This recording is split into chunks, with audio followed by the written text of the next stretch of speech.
வாழ்த்துக்கள் நீங்க சொல்லணும். ஏன்னா நீங்க இன்னைக்கு இந்த குரு எல்லாம் பிடிக்க முடியாது, எல்லாம் பிஸியான மக்கள் இன்னைக்கு இந்த நடிகர்கள் எல்லாம். அதுவும் இன்னைக்கு இந்த அர்ஜுன் தாஸ் எல்லாம் வந்து நீங்க உள்ளர வந்து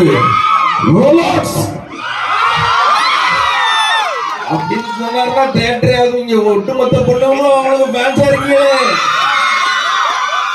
அதனால நீங்க எல்லாம் ஜாலியா இருக்கணும், சந்தோஷமா இருக்கணும். இந்த மாதிரி யங்ஸ்டர்ஸ் படத்தை நீங்க ஆதரிக்கணும் அப்படின்னு சொல்லிட்டு எல்லாருக்கும் மனமார்ந்த வாழ்த்துக்கள். கண்டிப்பா நீங்க என்ன மிஸ் பண்ணுவீங்க, ஆனா மிஸ் பண்ணாதீங்க. ஒருவேளை நீங்க என்ன மிஸ் பண்ணீங்கன்னா ஒண்ணு இல்ல, ஒரு 4 பேர் சாப்பாடு வாங்கி தாங்க அந்த தர்மத்துல இருந்து கேப்டன் இருப்பான்.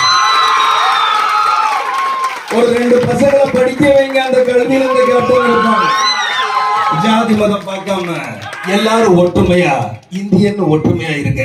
அந்த ஒற்றுமையில நான் இருப்பேன்னு சொல்லிட்டு தமிழ்நாடு சொல்லடா, 10 நிமிடம் இல்லடா, கை தட்டின சந்தோஷம். வணக்கமா.